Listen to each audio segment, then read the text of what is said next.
What's going on, guys? Dana White's Contender Series, Week 3, 2021. I know we haven't done a preview show for the first two, but come on. We all love the action. Tuesday night fights. How could it get any better than that? And yeah, coming off last week, the props did awesome. As far as the parlays got killed, so I want to do my due diligence this week, write my notes down, make sure that we were on the best lean that we could possibly be on. And then I figured, you know what? If you're going to bother doing in the work, why not share it with your friends and family? So doing a video for you guys. Hope you guys dig it. And also, I know we got a Bellator on Saturday. We've got a UFC on Saturday. So tons of opportunities to potentially cash in on this weekend. I've been teasing this idea of buying a racehorse, right? Obviously, me and my family, that's something that we do. I had Woodmere Roll Lily for the early part of the season. She won 3 in a row. It was super thrilling. She ended up getting claimed off me for $25,000. So I still have the $25,000. And then the plan would be to recruit 50 people that want to come on board for $500 stakes. It's a one-time buy for the year. You're not going to get a monthly bill. And I figured, you know what? I'd love for the audience to come on and buy those $500 1% slots, right? I have a whole package. I'll send it to you. But the main thing is, you know what? One better is if I can go out and build you guys that bankroll this weekend, make you that money, and then you can come on board for a fractional 1% ownership on a horse, even better. So let's start with Tuesday. Make them hopefully 3 straight money-winning events, and then we'll go from there and hopefully make an official announcement next week. Jumping into the prelims, we got Canada's own Jasmine Jasudavicius taking on Brazil's Julia Polastri. The current odds are Jasmine. Okay, so it differs, right? Jasmine was a slight underdog. You can currently get her at -110. I see some books offering as high as -140. So money coming in on Jasmine, and yeah, by the time the show ends, I don't doubt that it's going to continue to grow up until the actual fight night, especially after weigh-ins today. You do see that size discrepancy there. But we'll start off there. We are going to go with Jasmine. Again, going through the notes. So she's a 32-year-old fighter out of Niagara Top Team, which is local, probably like hour drive, 45 minutes from the studio right here. So she's a local fighter, 32 years old, right? And she didn't really get into MMA coming off a base. She didn't wrestle anywhere notably. She didn't grapple anywhere notably. She has no boxing or kickboxing fundamentals. Her friend goes on a Tinder date in 2015, and she tags along. And the date, well, he brings a buddy that tags along. Just so happens the date's Chris Prickett, who was like a standout collegiate wrestler in Canada, wrestled for Brock, helped Jason Sago with his wrestling game. Sago obviously fought in the UFC and did quite well for himself. And Prickett's the head coach and co-owner of Niagara Top Team. So like match made in heaven. He meets her and he's just like, whoa, you've got like excellent size. Have you ever considered competing? They hang out. She hits the bag a little bit. Sago sees, he's like, wow, this girl actually moves quite well, super athletic. And then she just jumps full steam into MMA. And for somebody who's not coming on that base, really she starts training in 2015 at 27, no martial art background, makes her amateur debut at 28, goes 4-0, and then makes her professional debut at age 30. So most definitely a late bloomer. But this girl's a fighter. She wants to scrap. She's got this size. She's got this long reach. She's got that frame that would allow you to play from the outside. Not interested. She's looking to scrap. She's looking to throw down. She's looking to get in your face and make it gritty. And that's why she's a fan favorite. And that's what makes her dangerous. Is there's not a whole lot of girls that have no wrestling pedigree, but considering her boyfriend is such a good wrestler, she comes out of a wrestling heavy camp that has become her base. And she's got that attitude of just stick in your face and throw down with you. So far, so good. It's been quite well for her. She's gone 5-1 as a pro. When you look at her record, the one thing that would jump out is that one loss. It's a split decision over Elise Reed 2 fights back. So when you look at the Reed fight, that's actually Jasmine's first time fighting professionally at 115 pounds. Normally she fights at 125, can make 115. But she's got a big frame. And when you look at her in weigh-ins and you even just look at the fight itself, she almost looks very scrawny in the fight. Like long, right? Lean, don't get me wrong. But not big, not filled out. When she's at 125 and you see that in the subsequent fight against Ashley Dean, that's when you see her muscular. That's when you see her filled out. That's when you see her at her best. And this fight with Reed, she's half of what she's capable of. And still, you could make a strong argument that she wins the fight. I mean, the first round, she's getting outstruck ever so slightly. She's really aggressive. She stays in your face, but she's maybe getting beat to the punch and certainly beat to the kick. Reed does a good job of using those kicks from range. But as soon as Jasmine clinches up with her, she gets the takedown. From takedown, she moves to mount. That should have been enough to secure the first round, but it was a very close first round. Second round, all right, yeah, second round, I'd say probably Elise Reed. She's getting off with her strike. She's doing a good job. Jasmine is able to take this fight to the ground, but maybe she waits a little bit too long. And then the third round, yeah, it's all Jasmine. Cardio checks out. The wrestling checks out. The one thing that she made a mistake in that fight, in my opinion, is she just took a little bit too long to get the wrestling going. Because, again, she's down to scrap. She's down to throw down. But that's almost to her detriment. Like, play to the best of your abilities. At 125 pounds, and hell, even this fight at 115, there's not a whole lot of wrestlers in this division. So if you can go out there and you can utilize good wrestling, it's just something that it's going to be very effective. Throwing down, a lot of them come from karate bases. A lot of them come from kickboxing bases. A lot of them come from Muay Thai bases. And that's what she's going to face here. So utilize that ring IQ and get that takedown is going to be key, right?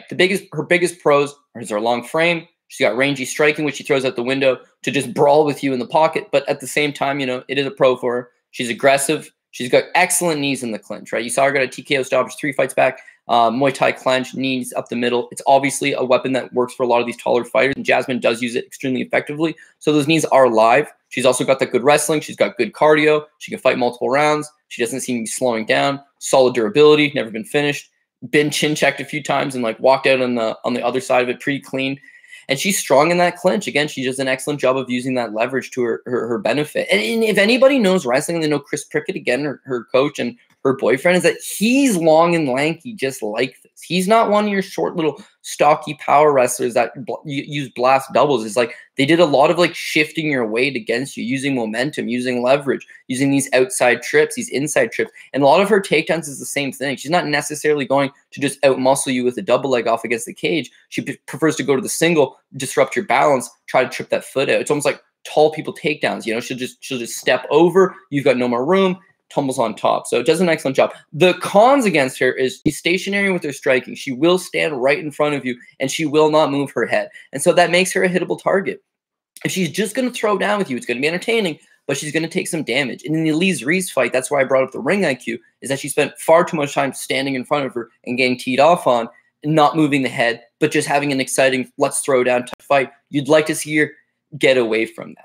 She's also super open to the kicks. I mean, again, you got to go back to the Reed fight, but she's got that long frame. She keeps a bit of a high guard. The lead leg is there for the taking. The body kick is there for the taking. If an opponent's going to go out there and really use a kick-heavy game plan, I could see it working extremely effectively against Jasmine. But again, she's making improvements. And then last but not least, her BJJ is probably only about at a blue belt or purple belt level. So good enough to win fights on the regional scene. But the higher you get, the better opposition you're going to be coming across. And if you go back to the Elise Reed fight, she does get those takedowns, and twice, she's in super favorable positions, and they're easy sweeps that come from Reed. Top game doesn't look great in that fight, but if you were to give her, credit, the very next fight against Ashley Dean, she puts on an absolute clinic with wrestling, doesn't bother to throw down as much in the Reed fight, makes all the adjustments that we're talking about right now in real time, makes them all, wrestles heavy, looks really good, picks up a dominant 30-27, cardio checks out all throughout.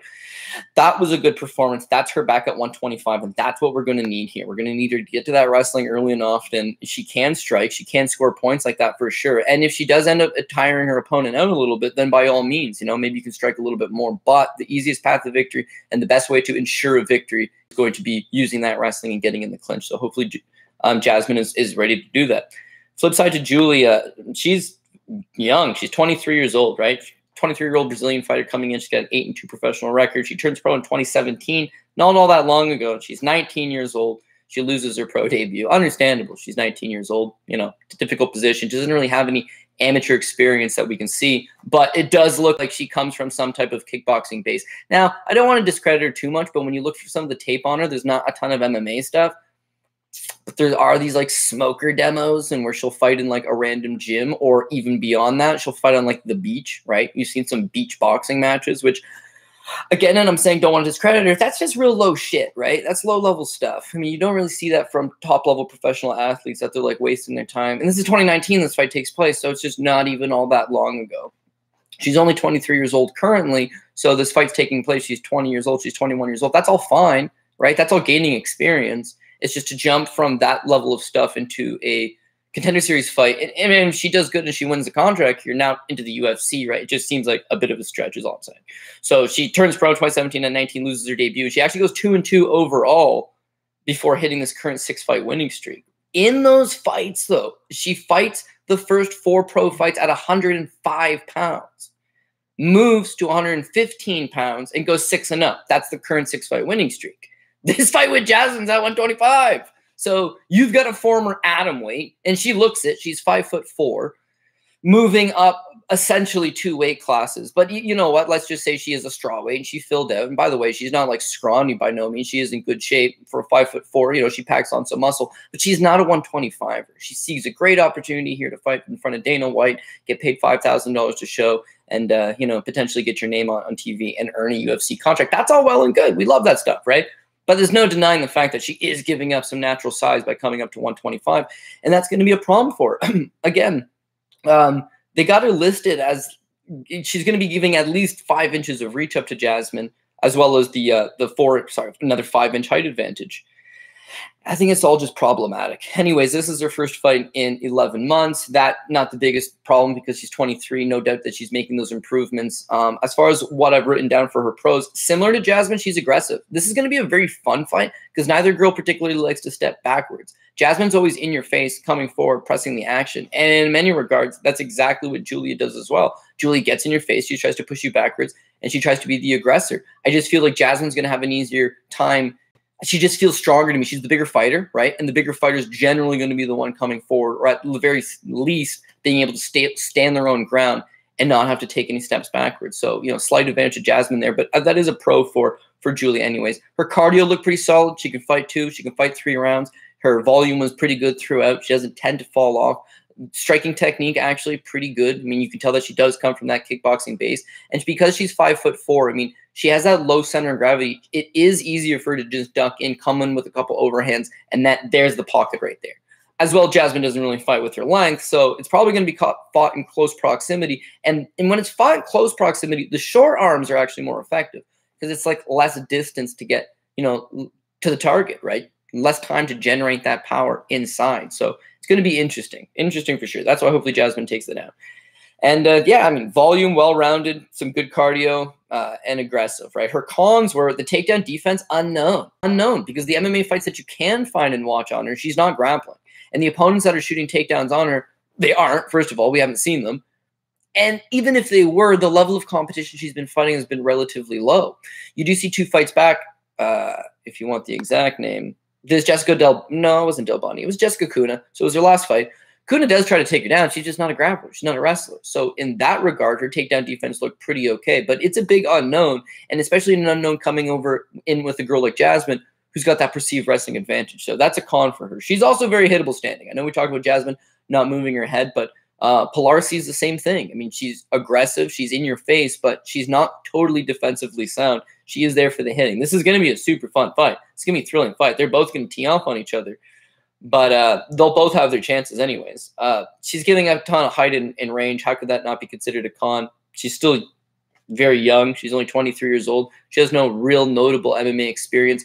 Yeah, she's on a good little 6-fight winning streak right now. Yeah, she's been making improvements, but she just hasn't really made that jump up. When you look at Jasmine, the Elise Reed fight, well, Reed actually made it on to bigger and better things. Made it to the UFC and got crushed. But all the same, made it to the UFC, right? She's been fighting girls with winning records. She's been fighting girls as of late. So I just got to feel like the experience is going to be for Jasmine. And yeah, last but not least, I already mentioned it. You know, she's up at 125, so that's going to be a con for her. It all adds up in just a Jasmine Jasudavicius pick. I think that she gets the job done. We'll talk about the props later on the show. But again, I think this thing's probably going to go the distance. It's probably going to be a Jasmine by decision.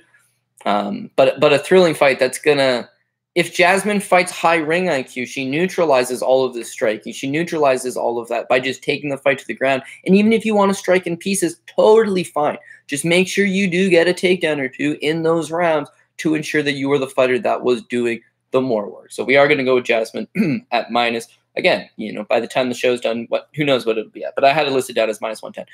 Moving on, we got Della Maddalena versus... I guess they call them Ange Loosa. Della at minus 140, Ange Loosa plus 120. Dude's name's actually Giacomo Maddalena. He goes by Jack Della. Probably a lot more marketable to go by Jack Della than Giacomo Maddalena. 25-year-old fighter from New Zealand. Starts fighting amateur at 2015. He's 19, and he goes 2-0 as an amateur. So again, another one of these guys. You're going to start seeing that as a repetitive theme. People are, I know Jasmine's a late starter, but there's a lot of fighters on these cards that got into MMA, amateur MMA, right off the hop. Jack's the same way, right? Amateur MMA at the age of 19, goes 2-0, turns pro at 20, he loses his 2 first pro fights. So that's got to be a better pill to swallow. And at that point, according to interviews, he questions like, man, am I into this? Like, I just lost 2 pro fights. Both by finish, by the way. Not really feeling it. His coaches are like, hey, you got to get back in the gym. You're a talented kid. We'll stick by you. You know, we'll help support you through this journey. And he gets back on the horse and gets going again. It turns his career around completely. Goes 8-0. Hasn't lost since 2016. So you saw Chad Anhledger last week. You know, the guy starts off 2-5 as a pro and then is like, no, I need to rededicate myself. Ends up winning a fight against Muin Gafarov as a huge underdog and proceeds to get a contract with the UFC. So not saying a bad start can't be overcome. It's just this guy is exactly that. He had a bad start, lost his first 2 pro fights, rededicates himself, and goes 8-0. All 10 of his pro wins have ended inside the distance. He's got 8 KOs, 2 submissions. He's heavy-handed. He hits you. He's going to create a lot of damage. He's an entertaining fighter. And he's been booked for a ton of 5-round fights for Eternal MMA in Australia, New Zealand. Just fight never gets in 5 rounds, right? It usually done like 2-3 rounds into this thing, it's over and he's the victor, right? But not really the most technical guy going. We'll start with what he's got going for him is that he stands as a southpaw striker. Sometimes you will see him switch stance, but he's not defensively sound in either stance, and especially not as an orthodox fighter. When he stands southpaw, that's when he's most comfortable. He's got a big power in that straight left hand. Doesn't always throw it straight, but even if he hits you with a chopping left hand, it's going to create a ton of damage. So again, he's southpaw, he's got big power. Cardio seems good, not great. But I mean by good is sometimes he gets in these dogfights or these firefights with his opponent. And if he's got to take 2 to deliver 1, midway through the second round, they always topple over. I mean, he's fought in good guys by that regional scene standard. And yeah, they're thrilling fights. They're competitive fights. But at some point, the damage is too much for his opponent, and they end up being the ones toppling over. It's not the prettiest thing going, but I give him the cardio advantage because he's seemingly breaking these guys, right? He's aggressive, right? He obviously wants to mix it up with you, a guy that's got 100% finish ratio. Obviously, he's not looking to take a foot off the gas at any point, and that helps out because he's got decent cardio. And at any point, he can just make this thing a dogfight, right? If he tries to fight technical from the outside, likely he gets pieced apart. If he tries to bulldog in and let them hands go and make this a greasy fight, he's capable of doing that with guys. And with his power, solid, right? As far as his cons go, I think he's got a questionable chin. If you look back, say, a couple of these fights anyways, but I guess we'll start with the Dean Abramo fight, right? He gets a first-round knockout, but he gets rocked by a head kick in the first round, actually gets dropped, pops back up, and then all of a sudden Dean's all tired, and he ends up getting the finish partway through the first round. This Glenn Pettigrew fight, again, it's much of the same. Glenn Pettigrew is doing excellent in the first round, probably wins the first round and hurts him a couple times, stings him at the very least a couple times. In the second round, Pettigrew is just gassed out. And so what happens is Jack Della takes back over and he's able to get the finish. This Alden Bates guy, Alden Bates is actually the first guy that ever beat him, right? Knocked him out in the third round. He gets a rematch against him, and that's his last fight a year ago, essentially. And in minute 12, so he just one punches this guy. It's like nasty, though. Dude is stiff. So again, we know he's got big power, but he's finishing dudes awfully quick, right? He hasn't had to go to that third and fourth round. So we can speculate he's got good cardio, but even in these fights, he's gassed. It's just his opponents tend to be more gassed. And that's what makes me question the level of opposition he's ultimately been fighting. I think this is a live opportunity on this Ange Loosa, who I'm going to pick at the plus 140 price tag, plus 120 price tag, for the simple fact that it's like, yeah, he could land. He could beat him to the punch. He's fought the better level of competition. And if Jack Della turns out to be a fraud of sorts, this kid's going to capitalize on it.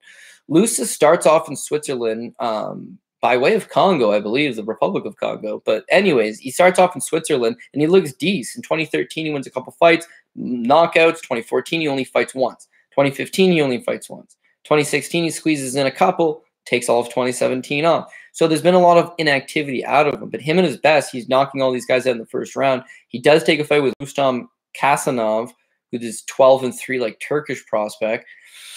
And holy shit, man, Loosa goes after him. Like, he goes after this guy in that first round. He's fast. He's dynamic. The thing is that he's super nervous in the fight. And he just blows his load in the first round. But it's extremely effective, at least for the first 3 minutes.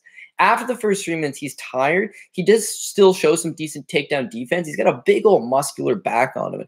No doubt when you try to fight that type of explosive style, when you got this much muscle on you as well, it is going to take something out of you. So it was a terrible idea to just bum rush him like that for the first 4 minutes. But this Russian guy or Turkish guy, Rustam Hasbanov, he's He's up against the cage. They're up against the cage. Don't really know what's going on. The ref comes in and just like halts it for, again, no reason. I think maybe it's going to be a separation. There's still 26 seconds left in the round, and this Russian guy just collapses. And like a full team of like 4 or 5 paramedics just rush in and like tend to him. I don't know what the hell happened, but it was like, oh shit, Loosa put it on him, basically killed a man in 4 minutes. Like his body just stopped responding. His eyes, a big old cut, swelling shut, and he's just like so exhausted, he topples over.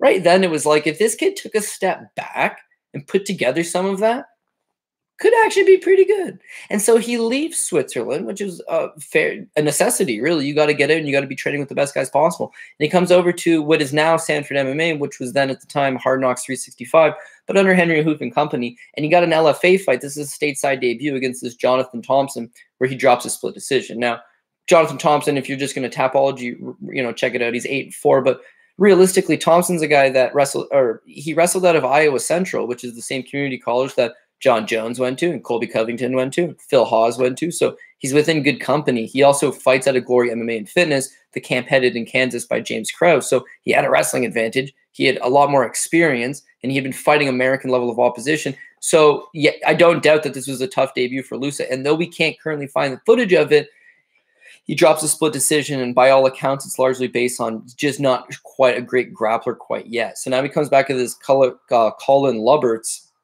and he wins a split decision. This is in his next LFA fight, he's a Titan FC fight, and he looks a lot better. I mean, the first round is his best round. You do see that he starts to fatigue after that, but he's only fighting periodically. He's only been training at a high level somewhat recently. So I think he's a guy that's still tying it all together. But now he's coming off a 2-year-long layoff, a 1.5-year-long layoff. During that entire time, he's been there at Sanford MMA. Him and Gilbert Burns tight. He's getting rounds with some of the best guys in the world on a day-to-day basis. Jack Della, meanwhile, not so much. Jack Della's kind of just doing his own thing. So when I looked into it with Jack Della, because again, it kind of ended up being a con for me, he works full-time analyzing payment invoices and also attends college seeking a degree in property and finance. So by all accounts, by his own account, all he does during the day is like he goes to work, full-time hours, after work, goes to classes, studies, and goes to the gym. Could be training harder. Someday when I make it to the UFC and the big money starts coming in, maybe then I'll decide to do it, but still loves it. Now, coincidentally, this is a guy that lost his first 2 pro fights, then goes on an 8-fight winning streak. And so the majority of his success comes from a promotion called Eternal MMA, which is run by a guy named Ben Vickers over there. Ben Vickers is also the head coach of Jack Della. So his own head coach is his promoter. Yeah, he's gone on an 8-fight winning streak. He hasn't really fought that good of guys. And there have been firefights where the guys have had a lot of success against him and then got tired and toppled over, right? He's training part-time, and he's not training with the best guys in the world. Flip side to that, we got Loosa. Yeah, he's been off a 1.5 years. Yeah, he doesn't have that flashy 8-fight winning streak, all of which have come inside the distance. But he's had 2 fights on American soil now, right? Both split decisions, but they both went 3 rounds. So we know his cardio is probably better than Jack Della because he's been forced to go the 3 rounds. Durability, not a question. Trains at one of the best gyms in the world. Been full-time at one of the best gyms in the world. He's not working a part-time job, full-time job, and attending classes on the side. If he just makes some marginal improvements, he wins this fight.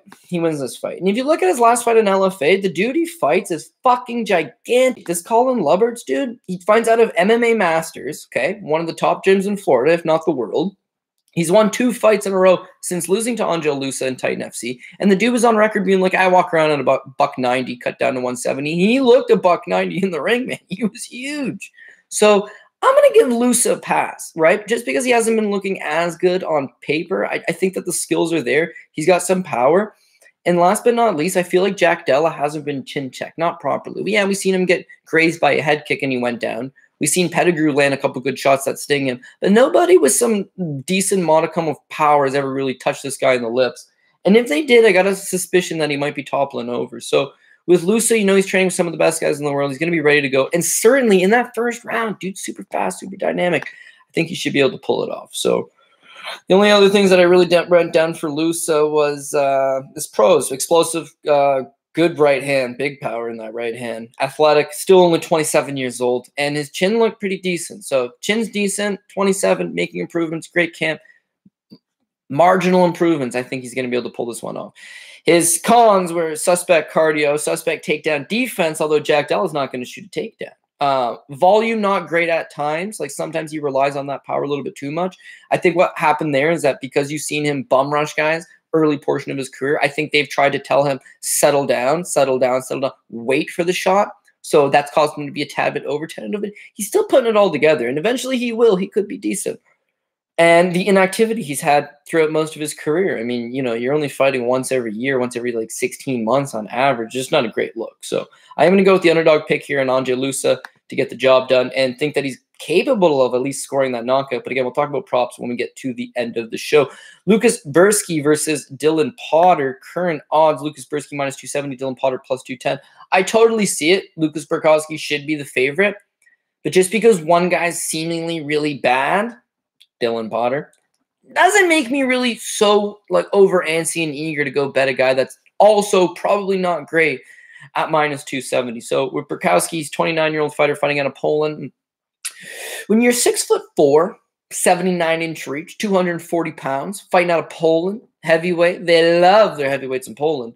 The fact that he wasn't competing for KSW means that by Polish standards, they weren't running to the bank for this guy, right? Babylon MMA is a fine promotion, just not of the caliber of KSW. And KSW brings in these Polish-based prospects all the time, but they did choose to pass on him. Reading his backstory, he says he was obese as a kid, wanted to lose some weight, stumbles into an MMA gym, starts training to get some of the weight off, and then his coaches say, hey, you're not bad at that, and that's why he's pursuing MMA. So 240 pounds has done a great job of killing some of that weight, and he is a bigger guy, as we mentioned, 6'4", 79-inch reach, but he's only got about 5 years of pro experience. The one loss he does have on his record, he gets flatlined in like 21 seconds. So Chin's another guy that's questionable because no one's really tested him. We've seen him get knocked out very quick.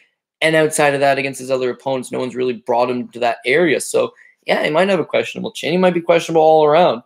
This is also his first fight in a year and a half. So his pros were he's a big dude, right? He has some decent strike, bite not great, and some decent power as well. The cons were he has bad cardio, right? He gasses out after a round and a half. He's got bad striking defense. He's there to get hit. And we don't know if his chin's all that great to begin with.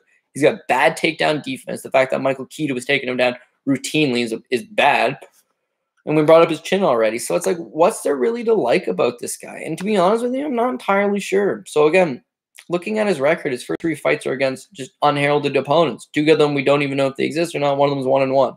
He gets knocked out by that guy in 24 seconds. Sorry, I said it was 21.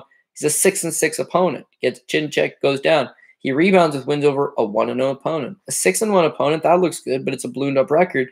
A 4-2 opponent. It's this draw against Michael Keita that I want to circle in on probably the most. Michael Keita came into that fight. He was 39 years old, right? He's washed up by most standards of MMA, but he's a badass in the Polish MMA world. But you shouldn't be in there with you're the truth. You're the next young thing, right? You're an undefeated Polish heavyweight prospect who's on his way up, and Keita's been released from KSW. He's 39. He himself is more of a kickboxer, and Keita looked good in that fight. Win the first round. Second round's pretty competitive. Blows it late probably, and then the kid takes over in the third. Judges thought it was close enough that they decided to score the fight a draw. And I kind of thought he won, to be honest with you. I think they probably, if it's in America, they probably squeak out the decision for Lukasz Brzeski. I just come back to the fact that didn't look overly impressive in what was his true first step up. Now, Edinaldo Oliveira on paper will look like a step up, but again, another one of these guys with a ballooned up record, and then he beats this Michael Piotrkowski that effectively is about a year and a half ago. So on paper, it looks good. On paper, it's a developing heavyweight who's moving in the right direction and picking up some key victories over in Poland. But when you watch the tape itself, it's super sloppy, and he is there for the taking against the right opponent. I just don't know that Dylan Potter is that right opponent. He's pulled out of a fight with Tony Vanton, inciting an injury. He was supposed to fight Lorenzo Hood here, and now he draws Dylan Potter, whom he got rebooked against Potter, and then COVID protocol, they moved it, so he's getting him again. There's just like a lot of uncertainties for a greasy heavyweight fight. But as much as I did all that, and I thought, you know what? At 270, terrible price tag. Why don't we just fade this guy? Why don't we just fade him? It's a bad price tag. He's really not all that trustworthy. As I'm thinking that, I had to do the Dylan Potter tape study, and like, Potter don't got it. Don't got it, son. At least I don't think so. He could be developing. He's only 26 years old. But again, one big thing I'm into is like reading up, like what do these guys do before MMA? Like what's their personality like? The best that you can kind of gauge it. His case, he's like, I train myself. Just something to do. Start fighting people. Basically bounced around from camp to camp and got a little bit of work in here and there. Self-trained. Wins his first four fights. Loses his next two, including a back-to-back knockout losses. And then at that point, he's just like, shit, I got to get back on track, right? So he decides to go and get up with American top team Portland over in Oregon, which is a fine camp, very wrestling heavy camp. But still, he fights. He fights at 209 pounds against Ronnie Marcus, and he gets choked out in the first round, right? Jared Torgson, he fights as a heavyweight, apparently. Against Anthony Hamilton, he fights as a heavyweight. Hamilton's a big guy. And when you'll notice is that they're not marking the weights down. They're just marking that their heavyweight fights at 265 pounds. It's not until he fights for LFA, the first notable organization he's fought for against Myron Dennis, that he's got to step on the scale and it's recorded. And he comes in at 212 pounds. So he'd been fighting his entire career. We've seen him weigh in once at 209. Bunch of heavyweight fights in the mix that we don't see in between. And then the first time he's recorded, which is just last year, late last year, November of last year, he steps on the scale at 213. So he's a 205er by like the wildest stretch of the imagination. Why he wouldn't just cut the extra pounds, couldn't tell you. Do not know. But he's undisciplined. I think he's undisciplined. He was self-trained for the first half of his career. He finally gets to the camp. He refuses to cut down to 205. Now he's fighting some of these bigger guys. When he fights some of these bigger guys, Anthony Hamilton, I guess Ronnie Marcus, but they're too big for him. They overpower him. His wrestling's not good, right? His striking's not very good. He doesn't have a whole lot of power, especially not for heavyweight. He's just stacking the deck against him. So he fights Myron Dennis. He's a plus 140 underdog. He comes into that spot. People have already tape researched it and realized this guy doesn't look like he's got a ton of skills. In the Myron Dennis fight, he does not look good in the first round. In the second round, he could have won the second round. It was close, but just a couple bad calls late in the round probably scored the fight for Myron Dennis. And then the third round, he comes on, right? He keeps coming at him. Dennis is completely gassed out. He's exhausted. Dennis is gassed out in the second round. That's why Potter could have won that second round. But he just blew it late. He blows it late. One judge ended up giving him that second round, but the two other ones didn't. And I agree with that. Going into the third round, he was the fresher man. Didn't mean he was fresh, but he was the fresher man. He wins the third, sure. It just wasn't a very good showing. And then he chokes out a guy, 37 seconds, a 1-2 opponent.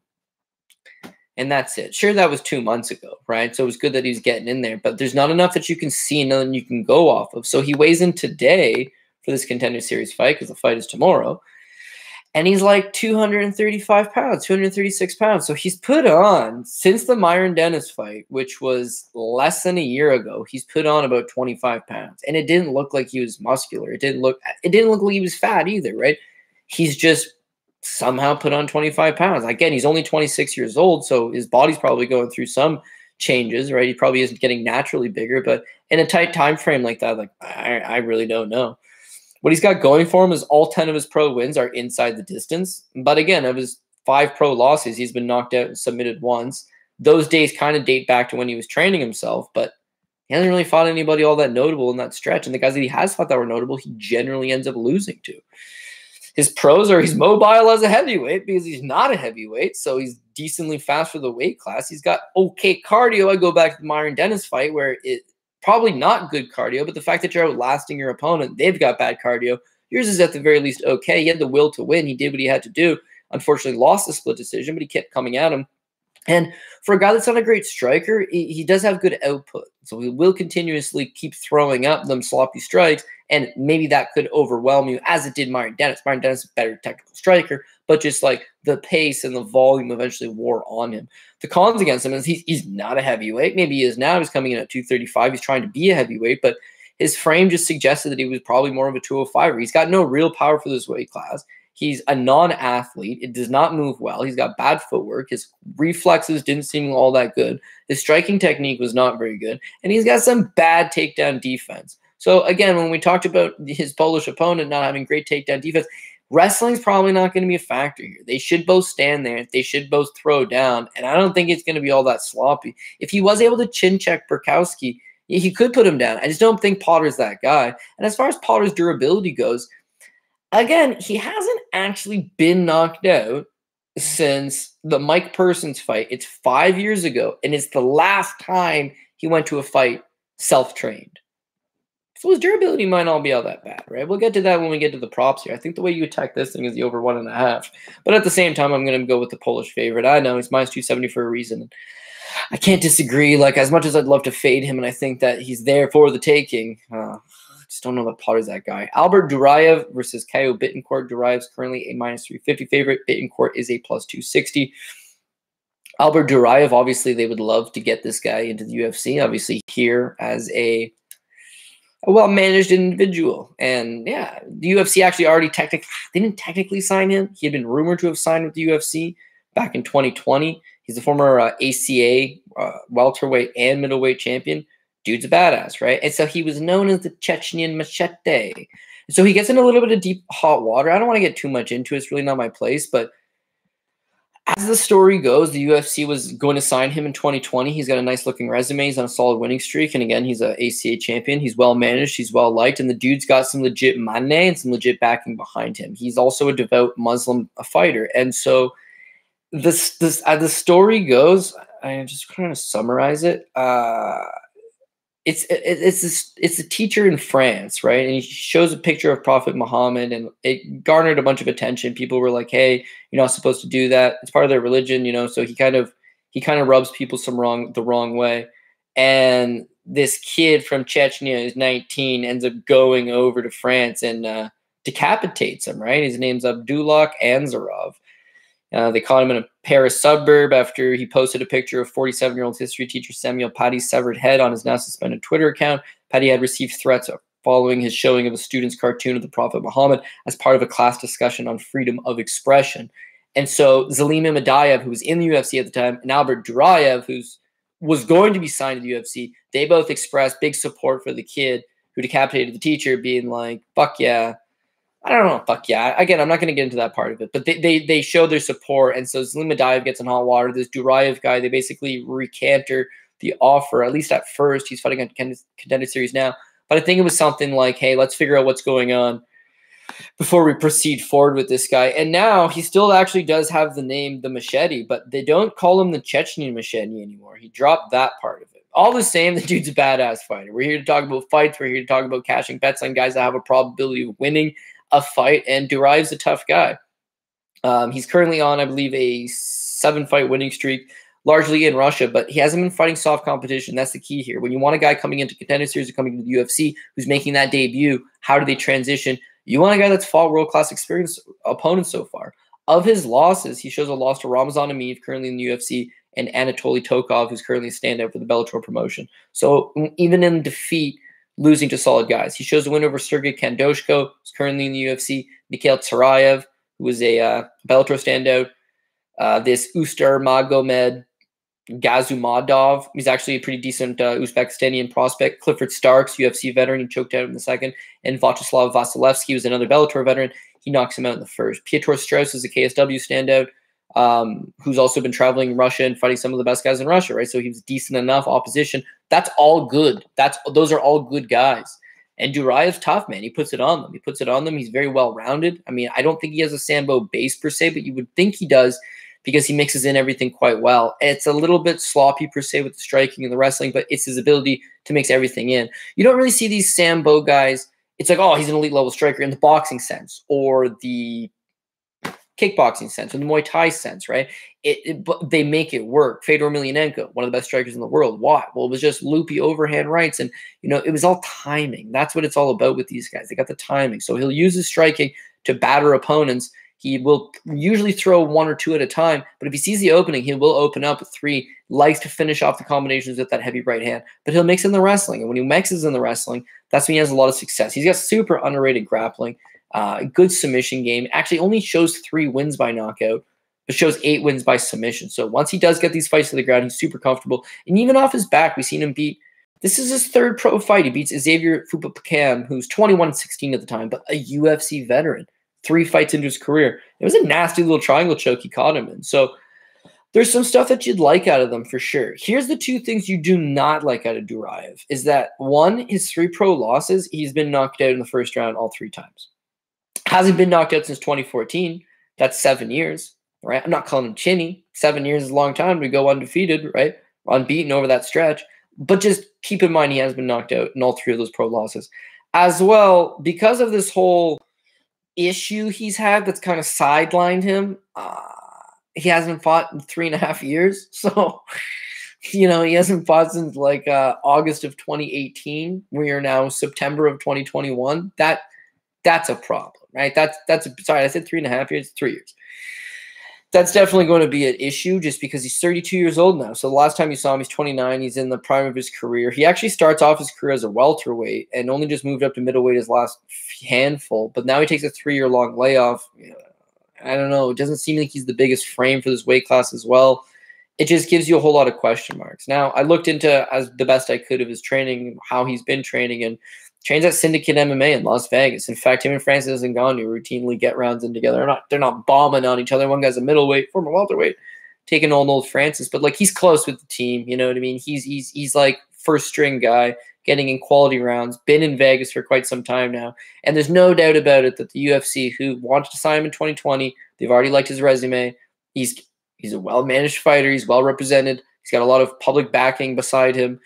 He's in Las Vegas. No doubt they want to bring this man in. And so the unfortunate person that has to welcome him is Caio Bittencourt. It's just the way it is. Bittencourt, when you got to find a guy to fight someone who hasn't fought in 3 years, what better way to find a guy that also hasn't fought in 3 years? Boom, you got Bittencourt. This Maf hadn't fought in 3.5 years. So he's actually had a longer layoff than Miler-Duraev. It just doesn't scream good at all. He's also finished, I think he has not been outside of the first round in 6 years. 6 years ago was the last time he made it outside of the first round. He's winning these fights, and that's what makes him dangerous because, as I mentioned, Duraev's been knocked out all 3 times in his 3 pro losses. This kid shows he's got 14 pro wins.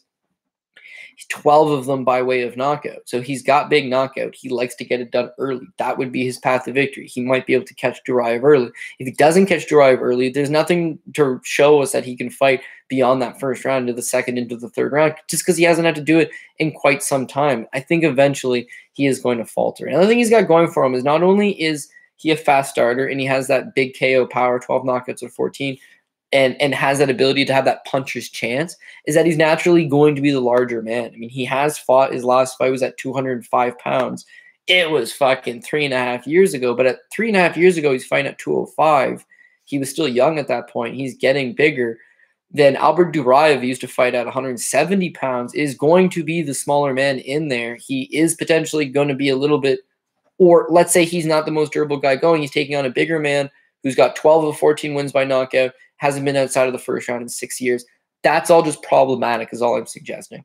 As I say that, though, he starts off his career 1-4. 2 of the losses came to Thiago Traitor, who eventually made it to the UFC. They eventually made it to the UFC at 145 pounds. Only stands 5'9", would be considered half the size of Bittencourt, and yet he beat him twice. Knocked him out the first time, split decision the second time. All the same, dude. Dude's half your size. So yeah, fighting a smaller guy is probably not going to mean anything. And when you look at his record, right, this is the entirety of his record. 0-0, 0-0, 0-0, 0-0, 6-11, 4-3, 2-0. That 2-0 guy turns out he was shit. This 4-0 guy as well turns out he's shit. He's 4-0, but he's 4-3 now. He lost 3 fights in a row after that good start. So again, it's soft. 5-6, 0-0, 0-0, 0-0, 0-1, 12-5. Last guy he beat was actually really the only guy with a winning record that he's ever fought in his career. So, oh shit, he's knocked out 12 of 14 opponents. Cans. He's knocked out some cans. And even this last guy, Edison Ferreira, he looks juiced up. He looks out of it. He doesn't look good at all. But that uppercut that smashes him fucks him up. So Bittencourt does have the size advantage. He does have some solid power. But outside of that, dude, he's giving up all the other variables. And we got to go with the more experienced guys. So the pros on Duraev was that he's got 5 rounds of experience. His last fight against Piotr Strauss 3 years ago was a 5-rounder. So we know he can go 5 rounds. He's got decent enough volume with his striking. Good ground and pound, solid ground and pound, well-rounded everywhere. Another one of these tough Russians. He's got an underrated grappling and top control. He ends up on top. He's going to do some excellent work. And, of course, being at Syndicate MMA is a pro. His cons are he's fucking reckless at times. He'll just throw a 3-punch combination to close the distance with his head straight down on that line. At times, those punches are very sloppy, but again, that's more of that Russian striking technique. You see Khabib, right? Is Khabib a great striker? Oh, maybe not, but he outstruck Justin Gaethje. He dropped Conor McGregor. So it's timing, and they make it work for you. The threat of the takedown is so real that you have to keep your hands half low, and the level change, you kind of feint on it, or you bite on the feint, overhand right catches you. It's that kind of stuff that makes it effective. So I call the punches sloppy, but again, he makes it work for him.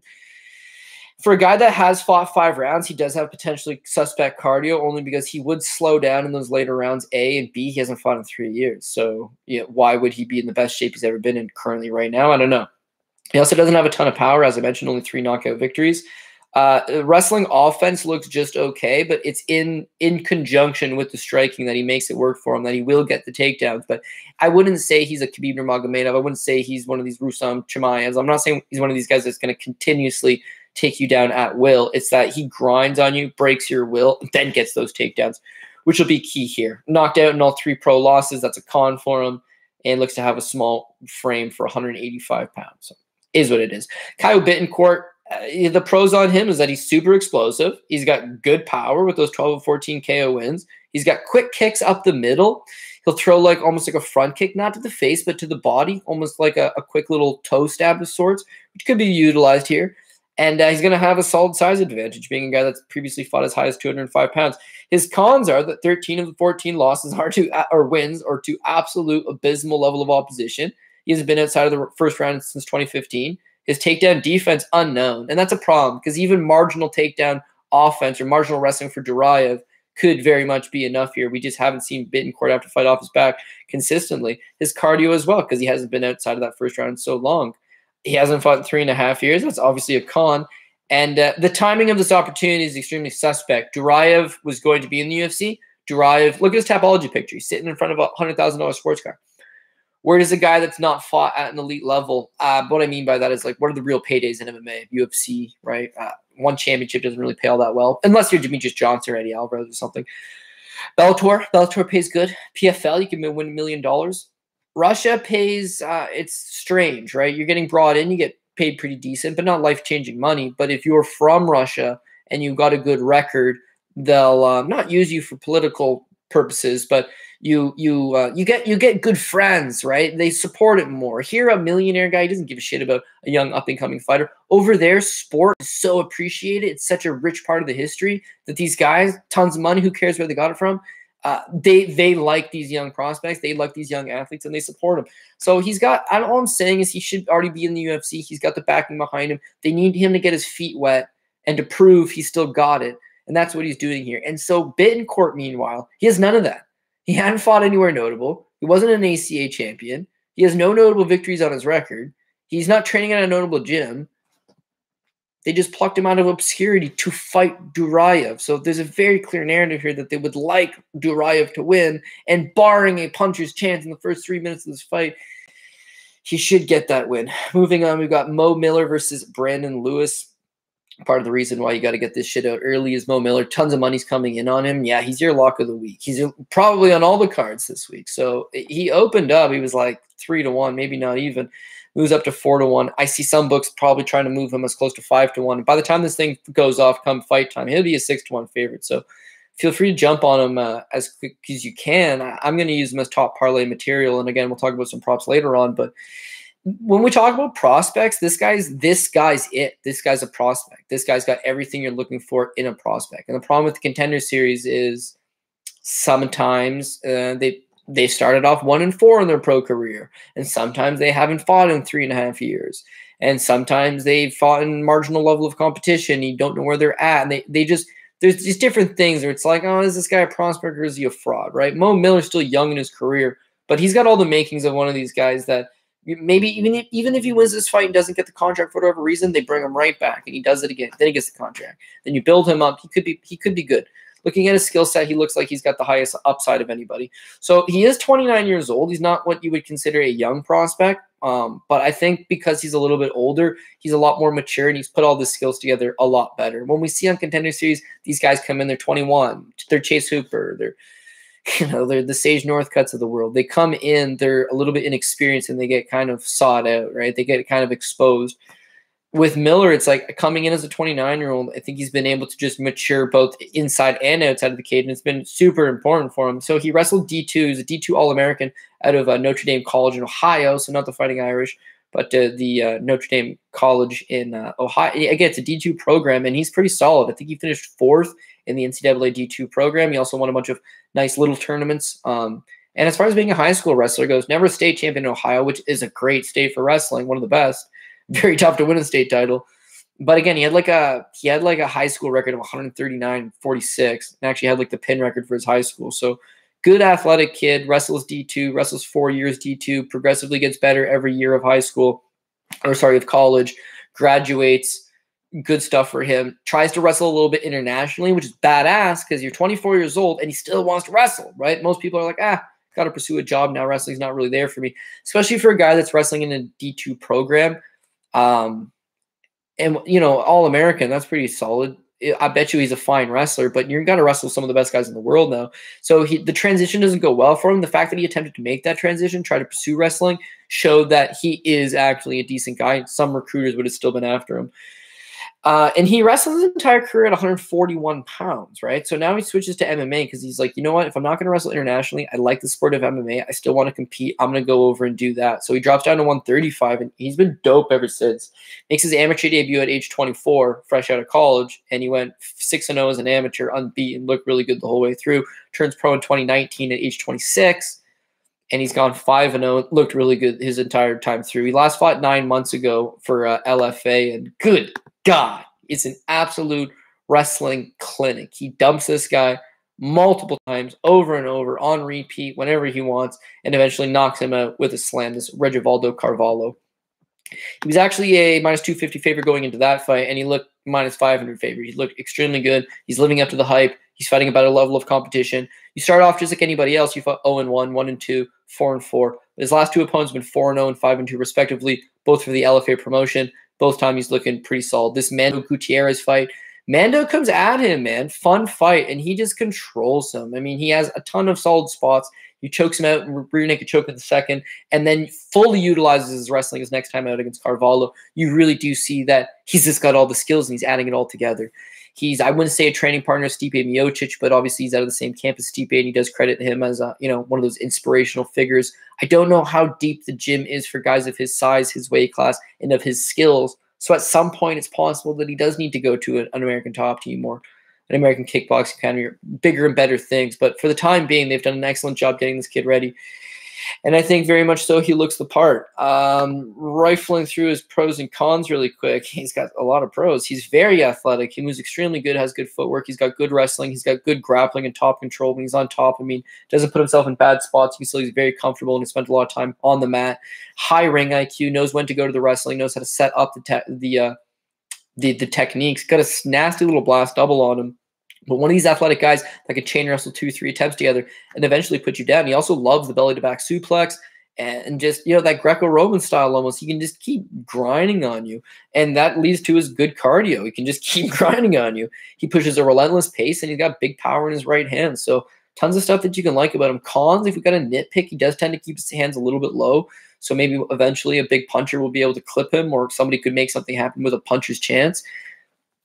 He's still a little bit green. He's 29 years old, but he's only got 5 pro fights. So, an experienced guy, somebody with one of these 20, 30 fight pro fight veterans, if he was getting matched up with them, maybe they could utilize it. Someone with heavy hands, maybe they could capitalize on it. He's never been pushed or tested. So how much heart does he got? What kind of chin does he got? But yeah, he hasn't had to show all that stuff because he's just been cruising. I mean, cruising against an increasingly better level of competition. So no reason to believe he doesn't continue that trend going on here. And I do understand 100% why the money continues to come on him. His opponent, Brandon Lewis, he's young as well. Not as well. One guy's 29, but a 24-year-old fighter. So no doubt he's going to be making improvements. His kind of issues for me is that he's fighting in a death war in Tampa Bay, Florida. So imagine being a professional fighter. You're undefeated, kid's 5-0 as well. He started fighting amateur at 2013. That's right. He starts fighting amateur in 2013 at 15 years old. What the fuck? But it's Florida, keep in mind. So as a 15-year-old, he ends up going 7-1 as an amateur fighter, turns pro at 18, and has gone 5-0 since. So that stuff's all pretty dope, no doubt about it. But he's training out of a small gym in Florida. And when you're in Florida, you're an undefeated pro, you're looking to make that next step. You're going to be fighting increasing level, better level guys, better level of competition. At some point, I'm not saying you got to ditch the coaching staff, not at all, but you do need to branch out and get solid rounds in with better training partners, some of the best guys in the sport. You're in Florida, and there's American top teams there, right? Stanford MMA is there. MMA Masters is there. These are 3 of the best gyms in the world. There's a gym in Florida now called Goat Shed. Fuck, they've got some solid guys coming out of Goat Shed, right? They're recruiting guys, and they got a solid little, solid team that's being built up there for sure. Those teams are solid. If you're training at Fusion XL in Orlando, if you're training at Defwar, I don't know that you're pushing yourself to the fullest of your limitations. And to me, I think that might hinder him at least a little bit going forward. He starts his career at 125 pounds. He only stands 5'4". Again, that's all going to be to his detriment because he's giving up 4 inches of height to Mo Miller. He's giving up a ton of reach to Mo Miller. And Miller is actually a good size 135er. This kid's a 25er who's jumping up at this opportunity to fight Mo Miller at 135. He's going to be undersized. He's going to be out-wrestled. He's going to be out-gun standing. I think he's going to be out-grappled. I think he pretty much gets beat wherever the fight takes place, to be perfectly honest with you. We did get a glimpse of him on the last LFA show, which was about 6 months ago. And mind you, he comes in as a minus 250 favorite in this spot against Jimmy Meza. I didn't think he won. I thought Meza won. Meza certainly thought Meza won. The first round, I mean, he's super hittable. I mean, his chins checks out. I mean, he's never been knocked out. He's undefeated for a reason, at least in the pro ranks. And even as an amateur, his lone loss is by decision. But Meza beats him to the punch. He uses his length. He uses his reach. You can see that this guy is 5'4", and it does really show. I mean, he does not do a fantastic job of covering up, closing the distance, and he is a hittable opponent. He loses the first round. The second round is very close. It's competitive. I thought Meza won. The third round is still close and competitive, but I will side with Brandon Lewis getting the round. It's a close fight. It goes by way of Brandon Lewis. Meza's super upset about it because he thought he won. And again, I mean, I wouldn't disagree with his assessment of that, but it's a close fight. It went to decision. It is what it is. All I'm saying is this was a minus 250 spot for him where he was supposed to cruise, and he was in a gut check fight versus a guy that presents half of the problems that Mo Miller presents. So unless he clips Mo, and again, he shows finishes, he shows 2 knockout wins and a submission win, but against 0-0 guy, against not 0-0 guys, I mean, he submitted a 3-0 opponent, he knocked out a 3-0 opponent. I don't think it's going to translate. It's puncher's chance. It's MMA.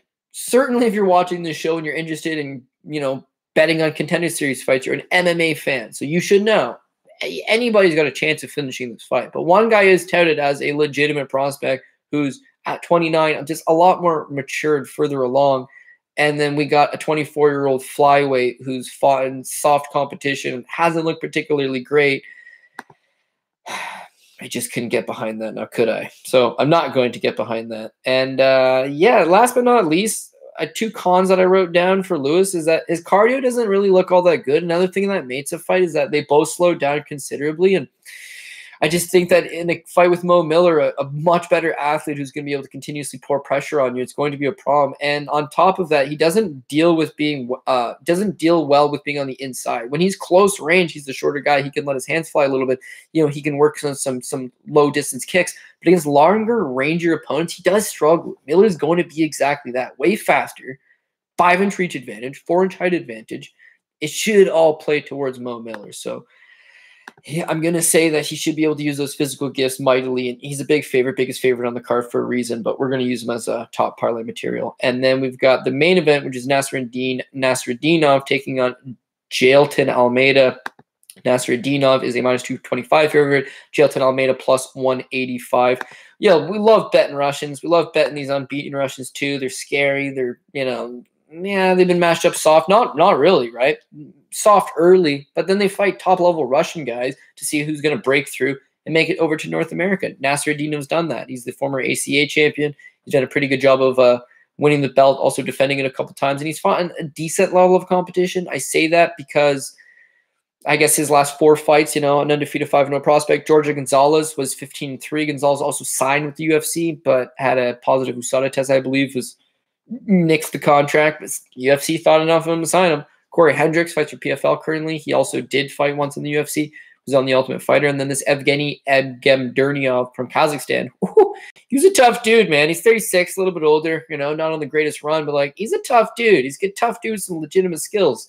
So Nasrudinov, he's fighting good guys, right? He's not fighting elite level guys, but it's good that he's building along. And so keep in mind, he turns pro in 2013 and goes 4-0 and then just takes 5 years off from the sport. He only came back in 2018 and he's gone 5-0 since coming back, fought good guys, giving a good account of himself. But there's a lot to be desired, to be 100% honest with you. So 29-year-old fighter out of Dagestan, love that. But beyond that, his pros. Oh, and keep in mind, his last fight 14 months ago, and it's a cut stoppage. So if you look on Tapology, they'll say it's a doctor stoppage 344. If you look on SureDog, they say it's a TKO due to punches, but basically it's a cut stoppage. The fight otherwise was headed to decision. Keep that in mind. His pros are he's got good pressure. He pressures you right off the hop. I mean, he's one of these physically imposing Russian fighters. Eventually, he will get you to the ground. I mean, he lets this Sambo-style striking go, overhand right, clinches up, gets in the pocket, or gets in, closes the distance, gets a hold of you, presses you up against the cage, tries to peel you off to the ground. He's fairly well-rounded. He's got skills everywhere. If he's on the ground, good top control, good ground and pound. If he's standing, good enough striking, durable enough guy. And he's willing to engage standing. I mean, preferred method of victory is get a hold of you, get you to the ground, use some of that ground and pound. But if he can't get it there, he will stand, he will let his hands go, and that can be effective because that constant pressure on guys will eventually wear you out, causes you both to get tired, causes you both to get sloppy, and he kind of excels in some of those sloppier type fights. His cons are that he's very wild and loopy with his strikes. He does not set up his takedowns the most of the time. He will basically just shoot from way too far out. Yeah, that's kind of predictable. You can kind of see it coming. He gets stuffed a whole bunch of times too, but eventually he does get these guys down. In the case of the Corey Hendricks fight, Corey Hendricks twice tried to take him down and end up just pulling dude on top of him, and that's not a good look at all, but Nasrudinov just finds a way to eventually end up on top. And he's got suspect cardio, I would say, and he's not the strongest guy in the clinch. He'll wear on you. He'll tire you out. But once he takes on this Jailton Almeida, I don't think he's going to be the stronger guy in there. Jailton Almeida looks to be physically jacked. I mean, python arms on him, completely shredded up. Takes his strength and conditioning extremely seriously. He's also 6'4" and a monster of a light heavyweight. This guy's as big as it gets at 205. In fact, he has fought at heavyweight. He did fight once at 185 by his own accord. Shit was extremely hard to make. He would never be able to make it again, and he saw himself eventually moving into the heavyweight division. So, you know, you're going to get a big boy out of him. He's got a 12-3 pro record. All 12 wins are inside the distance. He prefers to get it done with his jiu-jitsu, although he does have some power standing because he's such a big boy. 8-fight winning streak. This is his first fight in 9 months. His pros were that he's a big dude, great shape physically. He's rangy, very heavy-handed, BJJ black belt, good submission games. Cons were he's got suspect takedown defense. I think that is a path to victory against him. He's going to have to be throwing up them submissions off his back, but when you're 6'4" and you're long limb like that, not always the easiest game to go with. He's also himself got suspect cardio because he's such a finishing machine. Like, I don't know how he's going to face adversity if he's tired and maybe losing a round. And because he's 6'4", he's got a high center of gravity. So he's not one of these guys that's going to be able to just drop his base and dig underhooks in.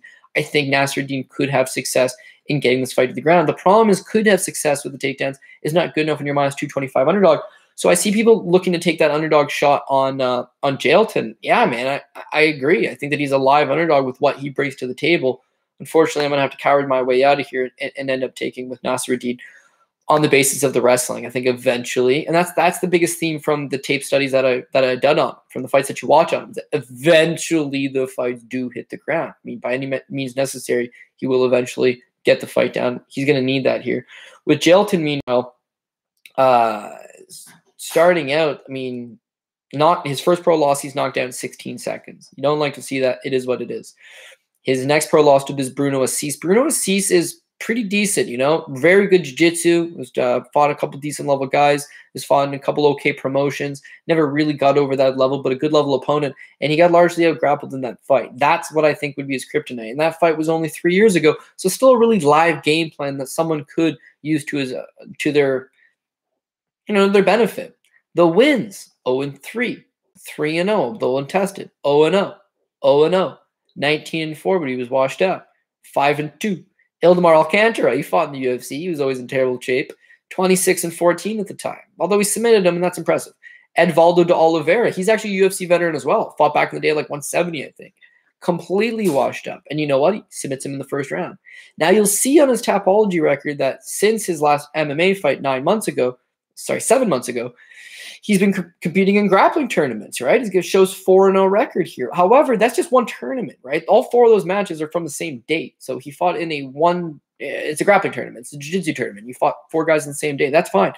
All of these guys are actually MMA fighters. None of them are actually jiu-jitsu guys. They're all MMA fighters. One of them is a welterweight. 3 of them are middleweights. And this dude's 6'4", could fight at a heavyweight. It is a gigantic 205er. He's also a Brazilian jiu-jitsu black belt. So I'm not concerned that he's won some low-level grappling matches over in Brazil against smaller opponents. In his free time, he's got good jiu-jitsu. But you can watch some of those jiu-jitsu matches. You can watch some tape of him grappling online, and his takedowns don't seem great. He's a big guy. He's physically imposing. He's very strong. But I don't know. I think if Nasrudin takes him down, ends up on top, this guy will throw up, what? Triangles, arm bars, right? But his legs are just too long. You end up in a side control. Better than side control be half guard. If you can just staple one leg down and just lie on top of him and grind away at him, you're going to have a ton of success. Beyond that, he has not fought outside of the first round in a few years. So I don't know that he's so jacked up. He's so muscular. I don't know that he's not going to get tired. And with Nasrudinov, I know that he can fight 3 rounds. His last 2 fights, he's fought 3 rounds. I know that he's going to keep grinding on you. And so when you say both guys have suspect cardio, which I am saying, one guy's got suspect cardio, is willing to go on with it. One guy's got suspect cardio. I'm not entirely sure. He's an excellent hammer. He potentially is not the best nail going. For that reason, I am going to go with Nasrudinov. But given the price that he's a 225 favorite, you would think he's like top parlay material guy. I don't think I'm going to go with him as a top parlay material kind of guy. So I'm going to give up your parlays right now. If you're watching the show, props to you. Thanks for always supporting me and the show. Love that.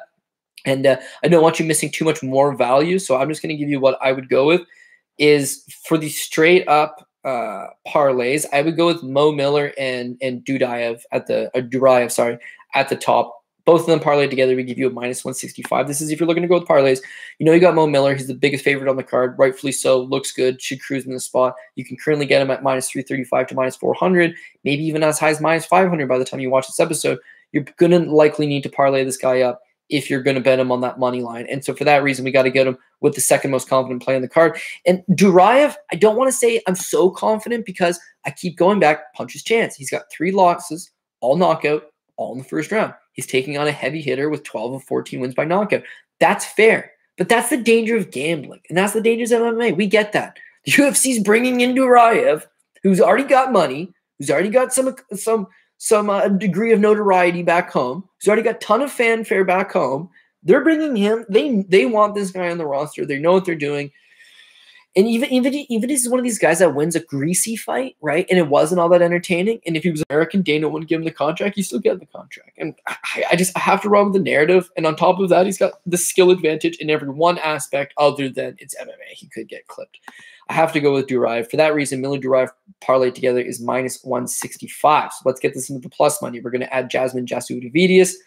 That addition to the PRP would give us +175. So again, if you don't know how to bet this, I'd go like a 1-unit play on Miler-Duraev at -65, a half-unit play. You're going to go Miler-Duraev, Jasudavicius. It plays +175. Why is she the third most confident play on the card?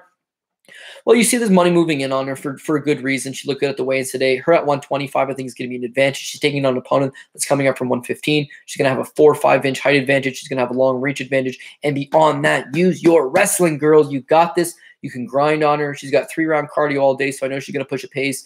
And I just feel like there's a lot of other, you could very much switch her out with Lukasz Brzeski, but that's a greasy heavyweight fight where I just didn't like the look of Brzeski. So I don't know. I think I ended up settling with Jasudavicius. Then you can add Brzeski. I mean, he's a little bit dangerous, but he looks like he's got the skill advantage in every one area. Those ones are interchangeable. 4th line down, we're going to add Nasrudinov. 5th line down, we're going to add Loosa. So Loosa's the PRP. He's the lone underdog that we're going to be going with on the show. And yeah, I mean, I would hope that he gets it done inside the first round with a knockout. I mean, if he gets this thing over with, perfect. He's got the ability to do it. If it gets stretched out, maybe cardio becomes a problem for him, but he's on the bottom end for the PRP for a reason. So to bring it back to you, it's going to go Miler-Duraev I think I fucked up. It should go Miler-Duraev, Burkowski, Jasudavicius. Those 4 add Nasrudinov. Those 5 add Loosa. And those would be your parlay pieces. As far as the props go, don't actually mind the props on the show, but Jasudavicius, Polastri, fight goes the distance, -175 off the hop, right? You got Jasmine's won her last 2 fights have gone the distance, right? She used her wrestling more in her last fight. That led to a decision victory. The fight before that, it was just throw down, scrap, still went to decision. Most of her power is generated against lower level opposition or those knees from the clinch right up the middle. But nothing's that really big overhand right's going to knock you out. Nothing's that big ground and pound is going to put you out. And her submission game, still a blue belt, purple belt level, hasn't really materialized. We've even seen her get a full mount a few times and then lose it quickly thereafter. So I think she's a super talented girl, and I think this is going to be a very, very, very fun fight. But I can see her getting it done by way of decision. And so fight goes the distance -175. Even if Polastri comes out here and turns the tables, she's the better striker. She's quicker. She's in her face. She's aggressive. She keeps pushing her back. All that could stand to be true. She's not putting away Jasmine. Jasmine's got cast iron chin, good durability, good cardio. They're going to go tit for tat. This thing's going 15 minutes. So fight goes the distance, -175. -175, it's 10 points worse than our top line PRP, and we need 2 guys to win. One guy hasn't fought in 3 years, and has got 3 losses all by first round knockout. So as far as the straight up prop goes, that fight goes the distance at -175. I like it. On top of that, Jasmine, we got her winning. We got her utilizing the wrestling. We just saw her win a decision. The Elise Reed fight prior to that, she should have won what would have been another decision. She's -170. That's her path of victory, is grind this thing out. That's what I see her doing here. I'm covered on fight goes the distance, even if she does lose. But if things go the way that I believe that she's capable of doing, +170 on that decision prop, I like it. Maddalena versus Loosa, under 2.5, and that's -190. You could get bold. You could get a little antsy in the pantsy and go for the under 1.5, -1 at the +110. I just went for the under 2.5. Maddalena has never been in a decision, right? The guy's, all of his fights have been inside the distance, and not even like none of these over 1.5s would have theoretically cashed. Like if you somehow were betting his fights over in Australia and New Zealand, Alden Bates 112 of the first round, right? At 155 of round 2, so those are both unders. This one got stopped after 2 rounds, so you would have hit the over there. 227 of round 1, 28 seconds of round 2, 19 seconds of round 2, 326 of round 1. He's an under hitter in victory. In defeat, he's been choked out in the first round once. He's been knocked out in the third round once. So it's all just screams fight goes the distance. Now, this might be a problem. This might be like, there's not a whole lot of books that offer the props, but if you go on Best Fight Odds, you can see that they've got the under 2.5 at like -190, but the fight to not go the distance at like -260. So there's a big price change. No one thinks the fight's going the distance. Well, why not just chase those 2.5 minutes? If Loosa goes out there and connects, he's knocking this guy out in the first round. If this thing extends out and goes into a second and third round, Loosa probably has a cardio advantage. But the way that Maddalena fights is it's kill or be killed. He's going to put some big pressure on. And again, dude's working a full-time job. He's doing all that. His interviews coming into this fight, he's like, I'm a kill or be killed guy. I like to entertain the fans. I like to go for the finish. That's what I'm going to do. Could be to his detriment. Could be to his favor. Either way, the under 2.5 at -190, not the greatest price going. But this thing ain't going the distance. To get a little bit bold, I don't think I'd go a full unit play on something like this. But if you were going to get a little bit bold, and I put some bold plays in here, the Loosa by Caio is +300, right? Mind you, this is a guy that prior to coming stateside had all of his wins by knockout, has been training the last 1.5, 2 years full-time at the old Black Zillions, the old Hard Knocks 365, the current Sanford MMA, some of the best guys in the world. Looks to be in great shape. Man, he's got KO power. His opponent's been knocked out. His opponent tends to leave his chin right up in the air, and he fights a kill or be killed style. +300, not a bad price. Brzeski versus Potter, the over 1.5 at -130. I like that. Brzeski's actually, for a big heavyweight, more of a decision guy. He actually shows a bunch of decision victories. The fact that he wasn't able to take out a 40-year-old Michael Kita shows that he's more of a decision guy. Flip side to that with Potter, Potter's a decision guy too. I mean, he fights a lot of low-level opposition. Those guys he can finish, but he doesn't generate a ton of power. And he doesn't have a refined submission game. In fact, no submission game. So this is my greasy call for this card, is that this fight is going to be one of your typical heavyweight slogs, and it's going to get we're going to bank some round time, and we're going to hit some tickets on that. So I'm going to go with the over 1.5 is -130. I think it gets a round and a half in. The over 2.5 is +155. I'm going to be on that as well. The fight goes the distance +180.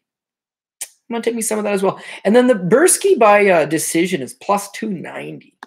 And so now you're thinking to yourself, dude, the odds makers most certainly do not agree with you. It's two shit heavyweights. Why would you even do that to yourself? And it's in the Apex, small fucking cage. I think the reason I'm going with that is he shows a knockout win in his last fight, sure. But the prior two before that are decisions. You can watch the tape on those fights. He doesn't have this crushing finishing ability. He seems to more so go through the work. He's been injured since then, which has led to his layoff. Just don't think he's the biggest finisher going. Dylan Potter, meanwhile, we talked about this when we broke down the fight straight up. The last time he got knocked out was 5 years ago, back when he was training himself. Since then, he's got with an actual gym. He hasn't fought in the greatest level of guys, but Myron Dennis is a decent enough striker, and he, to an extent, held his own. You know, it wasn't a terrible showing.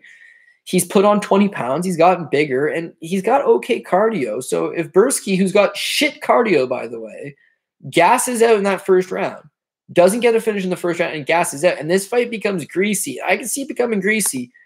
Even if Potter pulls off some big dog hit, could probably be by decision, to be perfectly honest with you. And for that reason, yeah, I am going to take Brzeski by decision at plus 290, but I would still be happy if my over 1.5, my over 2.5, and my fight goes the distance all hit. That would all be money. I'm cool with that. This is a fight I'm targeting go the distance. And because they're heavyweights, I think the natural assumption is it won't. And hopefully that's where I can hit a little bit of value. Duraev Bittencourt under 2.5.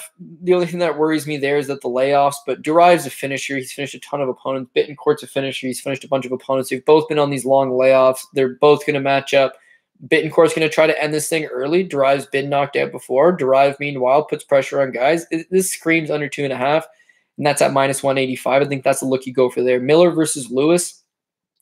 I'm actually kind of feeling the Miller over Lewis over 1.5, minus 145. Again, so it's all built on perception. Miller has been crushing fools. That's why you would think that he's going to finish guys. As far as his pro career goes, he wins his debut by decision, and then he gets a third-round knockout, a first-round knockout, a second-round submission, and his last time out, he gets a second-round TKO on the basis of that slam. But you know something? I mean, he's going to use his wrestling in this fight, I believe. He's going to probably go to it. And without that slam knockout, that fight would have just been him scoring a lot of takedowns, his opponent working his way back out, and him getting those takedowns again. He hasn't fought the best guys going, and so take it with a grain of salt when he's finishing those guys. And even then, an 0-1 opponent, Spearman, just 2 years ago, went to decision with him. And a 1-2 opponent does make it late into the third round. So now that he's taking on a fellow 5-0 undefeated prospect, a guy that's got a little bit of hype going his way. Yeah, I kind of see it going like that. Flip side of that, Brandon Lewis, as an amateur, 7-1, one loss by decision. As a pro, 5-0, never been knocked out. His last fight against Jimmy Mays, a split decision win. He got chin-checked a few times in that fight and lived to tell the tale. I am scared that Mo Miller is the real deal and will just absolutely overwhelm this guy. And so for that reason, I got that over 1.5. I think that's going to last at least 1.5, and that the overwhelming will only come in the late in the second, possibly the third. But I got diced also into the greasy prop, not a full unit, small little sprinkle. Is that the Miller by decision plus 240? Just go put a clinic on this kid. Wrestle him, wrestle him, wrestle him. He gets back up, land a few strikes, take him back down. Hopefully Lewis don't gas, and hopefully it's just rinse and repeat from Mo. And if Mo does it, I think he's got the job done. And then wrapping up quickly, main event time, Nasrudinov versus Almeida. I got the over 1.5. The way Nasrudin fights, it's usually grind these guys into later rounds. You've seen him routinely doing that as of late. And I think that the wrestling is going to be the key to the victory here. His fight with Corey Hendricks, again, it goes to decision. It's a majority decision because he grabs the cage a few times. I think he might have lost a point. All the same. And then his last fight, it's a cut stoppage in a fight that was otherwise going the full distance. So straight up, I mean, I think he's the kind of guy that has power, has this, has that, but is probably going to need to grind on his opponent to get that victory. And it's probably going to lead to a decision. But even if it doesn't, over 1.5 is the way to attack this thing. And if he gets tired along the way and Almeida is able to end up on top and force his own game, I kind of think the over 1.5 is good. The fight goes the distance is plus 155. I would consider that greasy. The Nasrudin by decision is plus 295. I would consider that greasy. But just consider this for a moment. We are going to end up picking Nasrudinov. Nasrudinov's last two fights were against his last two best level of opponents, really. They were both, should have been decisions. One was a cut stoppage late in the fight. Should have been a decision. Now he's fighting another good guy, decent guy, who's BJJ black belt on the ground. He's going to be able to keep himself safe. He's not going to get ground and pounded. He's not going to get submitted. He's not likely getting knocked out standing. would you not say Nasrudin probably just controls 2 of these 3 rounds with his wrestling, the way he's been doing? Yeah. And wouldn't that not be a decision? Yeah. So if you got him and you got this thing by decision, why not take him by decision? Plus 295. But I'll tweet out officially. I mean, you guys are smart enough to figure out what's safe and what's risky, but that's all the stuff that I'm on. Those are my leans. Those are my plays. If you have any questions, hit me up on Twitter or hit me up in the comment section. If you want to get in on this horse racing action and buy some fractional ownership as well, if you've got Twitter, hit me up on Twitter and I'll open up my DMs and we can definitely chat. I can send you the pack. And if you don't got Twitter, you're not one of those social media type guys, leave a comment, leave your email, or maybe you don't want to leave your email for everybody. Leave a comment if you're interested. I will try to get in touch. But again, the plan is make some money and then let's have some fun and buy a horse. So anyways, best of luck. We'll be coming out with the Bellator preview. Also check out Dogger Pass on Wednesday. And thanks for all the support. Hopefully we can turn that support and that loyalty into some positive money